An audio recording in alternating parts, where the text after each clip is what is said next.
Les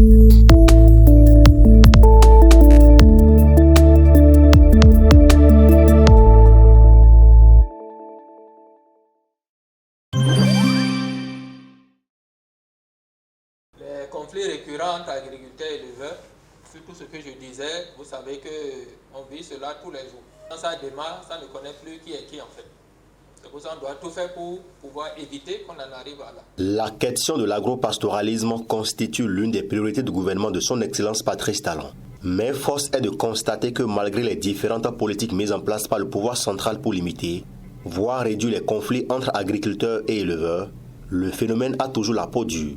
La GIZ, à travers son projet de promotion d'une politique foncière responsable ProPFR, intervenant dans la gestion du foncier pastoral pour améliorer l'accès sécurisé des éleveurs à la terre et réduire les conflits entre agriculteurs et éleveurs, n'est pas resté insensible à la situation. C'est donc pour trouver des solutions idoines afin de conjuguer au passé ces conflits qu'il est organisé cet atelier national de validation de l'étude sur la situation de base de l'agropastoralisme dans le Borgou. Son objectif est d'échanger sur les conclusions du rapport et les approches et actions proposées, ainsi que la politique gouvernementale relative à la sédentarisation des éleveurs. La coopération allemande à travers le projet politique foncière responsable, donc le ProPFR, vise leur reconnaissance et la valorisation des droits fonciers par l'accompagnement pilote de thématiques telles que l'agropastoralisme.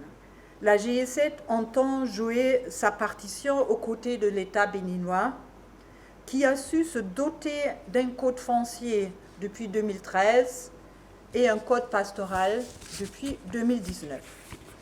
Cette étude, qui dresse la situation de base de l'agropastoralisme, notamment dans le Borgou, propose un modèle de gestion modulaire basé sur les connaissances scientifiques, théoriques, mais aussi les réalités du terrain. Plusieurs actions sont entreprises par le gouvernement de son Excellence Patrice Talon dans ce domaine.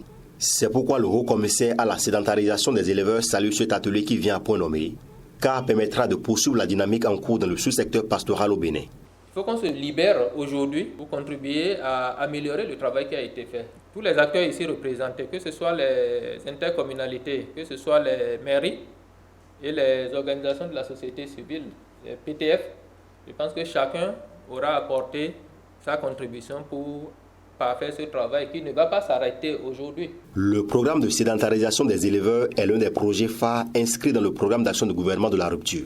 Donc, chaque acteur doit véritablement jouer son rôle pour l'atteinte des objectifs escomptés afin de redorer le blason de l'agropastoralisme. Notre pays est un pays essentiellement agricole. Deux acteurs clés, que ce soit les éleveurs, que ce soit les agriculteurs, qui doivent vivre sur le même terroir, mener leurs activités économiques, mais vivre en cohabitation pacifique. Que faire? Nous avions déjà, dans le projet de sédentarisation, imaginé des modèles qui, il faut le dire, ne sont pas basés sur des travaux scientifiques aussi élaborés que ce à quoi nous allons assister tout à l'heure. Je voudrais d'abord, au nom du ministre de l'Agriculture et de la Pêche, remercier toute l'équipe, particulièrement Gisèle, qui a conduit ces travaux, qui répondent à des besoins nationaux. Ça, c'est de la recherche-développement. Que de tels travaux sont bénéfiques parce que nous pourrions forcément en tirer des résultats pour une application immédiate. Au thème de cet atelier, le rapport d'analyse des systèmes agropastoraux et le modèle de gestion modulaire dans le Borgou est validé. Les participants sont désormais familiarisés avec la politique nationale en matière de l'agropastoralisme au Bénin. Comme le disait Winston Churchill, prenons le changement par la main avant que le changement nous prenne à la gorge.